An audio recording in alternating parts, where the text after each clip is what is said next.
Le collectif des syndicats du secteur de la santé suspend son mot d'ordre de sit-in, dont la deuxième journée est prévue pour, jeudi 2 septembre 2021, a appris l'agence de presse Afre-Presse d'une sortie du porte-parole du groupe, Dr Gilbert Zolan-Yanu.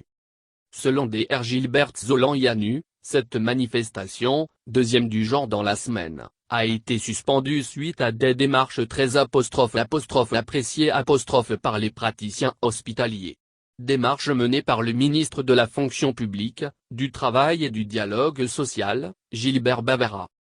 Mardi, le collectif a été reçu par le ministre de la Fonction publique, du Travail et du Dialogue social qui a rassuré ses interlocuteurs sur la détermination du gouvernement à trouver par le dialogue des solutions aux problèmes du secteur et qu'à ce titre, un CNDS est prévu pour avoir lieu le 7 septembre 2021 où les problèmes de la santé seront débattus avec des solutions que préconise le gouvernement.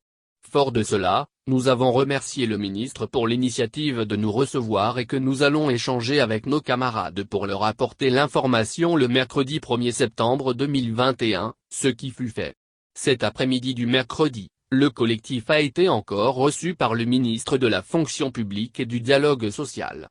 À la synthèse des discussions ayant eu lieu dans les différents hôpitaux, considérant la disponibilité du gouvernement à maintenir le dialogue et à trouver des solutions pérennes, considérant le contexte sanitaire et pour le peuple togolais, afin d'atteindre nos objectifs de lutte, le collectif suspend son mot d'ordre de sit-in du jeudi 2 septembre 2021. Souligne le communiqué de Dr Gilbert Zolan-Yanu. Il faut rappeler que la première journée des manifestations prévues par le collectif des syndicats a été effective.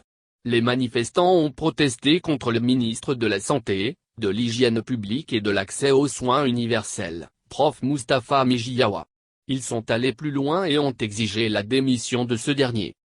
À la base, les syndicats réclament le recrutement de nouveaux personnels soignants, ceci pour permettre l'augmentation de la capacité d'accueil en réanimation du CHR Lomé Commune et aussi renforcer les équipes au niveau des centres de santé de l'intérieur du pays. Ils demandent également la création d'autres centres de prise en charge, ou des unités de réanimation Covid-19 dans les CHU et les centres de prise en charge Covid-19 dans les régions, pour éviter les décès dus à la saturation du CHR Lomé Commune.